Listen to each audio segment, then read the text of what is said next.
When you're making a hand bow, friends, you can use as many different types of ribbon or as few as you would like.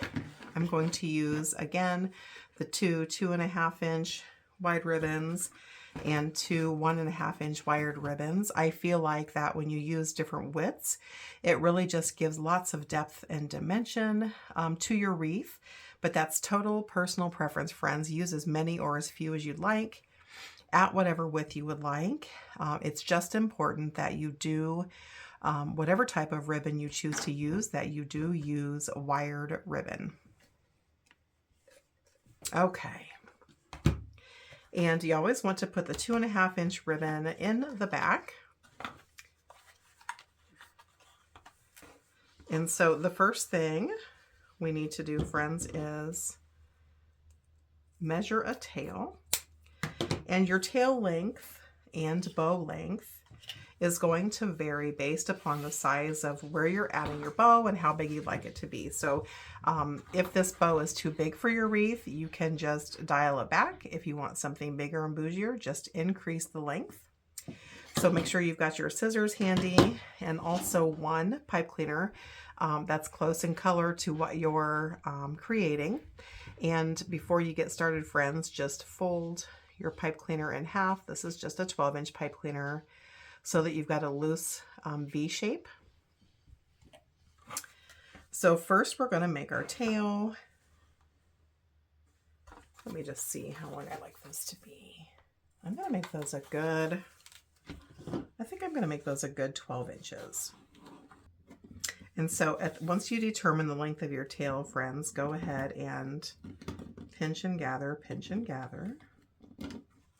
So you've got that tail pinched in your hand, and you always want the pretty side out. So I like to pull a little bit of my ribbon loose. And I think I'm going to have my tails, I think I'm going to keep my loops at approximately 6 inches. Let me make sure I'm telling you right. Yep, those are going to be 6 inches. So if you're measuring for accuracy, the flat measurement, of course, would be 12 inches, because when you fold it over, then you'll have yourself a 6-inch loop. And so fold that over. Let me make sure I'm still at 6. Yep. And you're going to pinch and keep that in your hand. So you've got your tail and your first loop. And then I'm going to make another 6-inch loop. And again, if you feel more comfortable measuring it on your mat, just measure it at 12 inches. Find that 12-inch spot, pinch it, fold it over, add that to your fingers. And so now you've got two 6-inch loops. You can tell they're the same by marrying them together and seeing that they're the same length. And then cut your tail off. If you want more loops of the same type, friend, just do the exact same process again. Make another loop and another loop, twisting each time so that you've got the pretty side out. I'm going to do the exact same thing. Let me pull out a spool of ribbon here. And I'm just going to eyeball that. I think I'll make it at 10 inches. I like different lengths, friends, but a tip that I can tell you is that you can always trim off ribbon if you make your tails a little too long, but you can't add any in. So it's always best to go a tad longer than what you think, just to make sure that you're really going to have the length that you want. So once you have your tail length, pinch and pleat, add that to the top of your fingers, loosen your fingers up a little bit and pinch that down. Now this particular ribbon is the same on both sides, but for training purposes, just like before, friends, you're going to give that a twist underneath your fingers. Make yourself a 6-inch loop. So if you want to measure that on the board, it's 12 inches. I'm just going to eyeball it. You certainly don't have to do that. I'm actually going to make it just a tad smaller, just a teensiest bit smaller. And it's not going to be pretty at first, friends, so don't get nervous that it doesn't look, you know, like the picture perfect bow. It's not going to. So I'm going to make sure my loops are basically the same size. They are. That's pinched underneath my thumb. I'm going to run my tail down and cut that guy off. Set that to the side.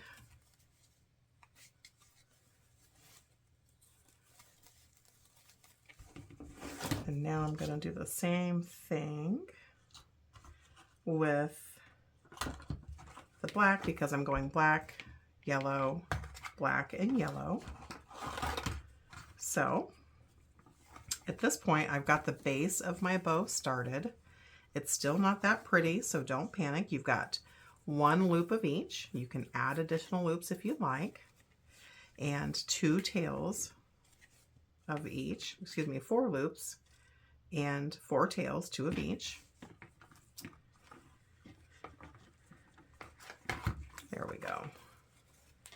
So I'm going to add this to the center of my hand. If your hand is cramping, it's too tight. You're holding on too tightly. Twist, because we want that pretty side out. Make your loop.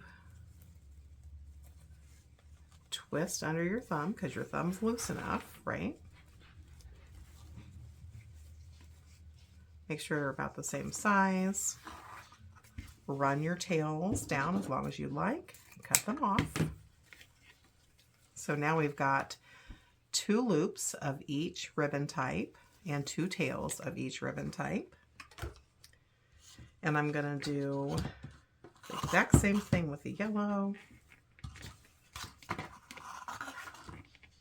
I like to pull some ribbon loose, so I just jerk on my bolts of ribbon here a little bit to get some of the free flowing ribbon. Make your tail and twist. So the back of your hand's pretty stationary, and your thumb is what's going, what's letting up and tightening down. Twist. Make your last loop. Make sure those are the same height.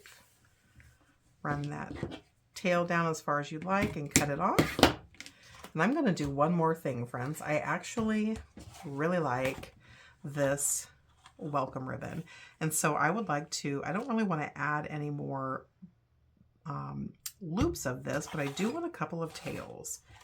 So what I'm going to do is see how long I would like those, and just cut off a single strip. That was clunky. And then at that middle point, so to find the middle point quickly, you can just fold it in half to get basically the middle. And then push down with your thumb, and then of course you'll see where that pleat is, and that'll tell you where the middle is. Just take your fingers and kind of pinch that up and add that to the back of your hand. And that'll just give us a couple of extra tails with that welcome, because that's so cute. Now remember earlier, you're still keeping your bow stack, your ribbon stack in your hand. This is what it looks like on the back. Everything's held between basically my pointer finger and my thumb. You're going to take your chenille stem that I had you grab earlier and fold into a loose V, and you're going to place that so that the point of the V is forward facing. Lift up your thumb gently, and you're going to run this around the back and tighten this guy up. And you need to be kind of quick here. And you're just going to give it 2 or 3 tight twists, because you sure don't want that to come loose when you're fluffing your bow out.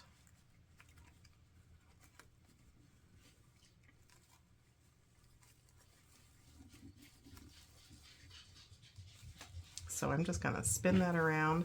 I'm actually, guys, I'm going to take, because we twisted it around the back, I'm going to twist it around again. So essentially there's 2 layers of that chenille stem, and tighten it again and twist, twist, twist, twist, twist. a good 6 or 7 times. So that is super tight. And then grab your wire cutters here and just snip off those bits of leftover pipe cleaner. Now I know this looks a hot mess. No bow is perfect until it's fluffed out, guys. That's just how bows are. I just love, love, love this welcome ribbon. So what we're going to do now is add this into our wreath before we fluff it out. So if you look at it now, it looks like, you know, kind of a hot mess. It's kind of flat. It's not really uniform, and that's okay because we've not fluffed it out yet. And the fluffing is where the magic happens. When you build your bow, everybody, if you're like me, if you watched one bow tutorial, you've probably watched 101, and it just looks really easy and free-flowing, and the bow comes out nearly perfect as soon as bow makers are done. Unless you are a pro, that's generally not the case, or you're using a bow maker. When you're making a hand bow, it's not perfect until you fluff it out, so don't panic at all. That's just the truth about bow making. And flip your wreath back over, and we're going to do what I call the rough fluff of the bow. So basically you're just making sure that your tails are going the direction you want them to go. And then come up to your loops, and they're wire, so they'll hold the shape you like. Just take your hands and fluff out your loops a little bit. This is not the final fluff. This is the rough fluff, just to basically see where everything's laying. That's really all we're doing here. And where we want to see these tails. I love that welcome ribbon. It's so cute and inviting.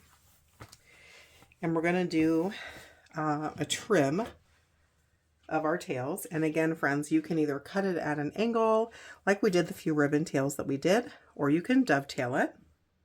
If you're not sure how to dovetail, you just, let me use this as a demonstration here.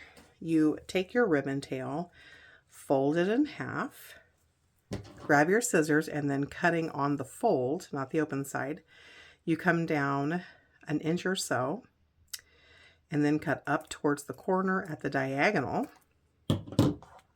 And then when you open it up, you've got that pretty dovetail.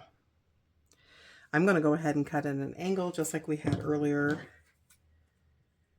And try not to cut off my welcome sign. So when you trim your tails, friends, there's really no right or wrong, good or bad way to do it. It's totally personal preference. 100% personal preference. The only thing I can tell you is that I like to cut mine at different lengths, just because I feel like it gives the wreath a little bit of whimsy. And this girl loves her some whimsy. And the only other bit of advice I can tell you is that cut gingerly, because just like what I was saying earlier, you can always take more ribbon off if you need to, but you sure can't put it back on. So cut gingerly.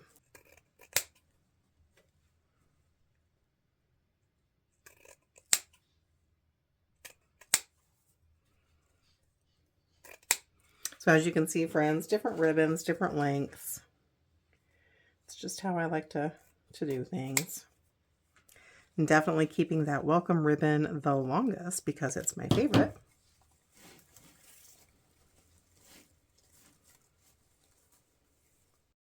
I hope you've enjoyed making this hand bow with me, friends. If you did, please give this video a thumbs up. And of course, make sure you hit that subscribe button. Thanks, friends. Happy crafting.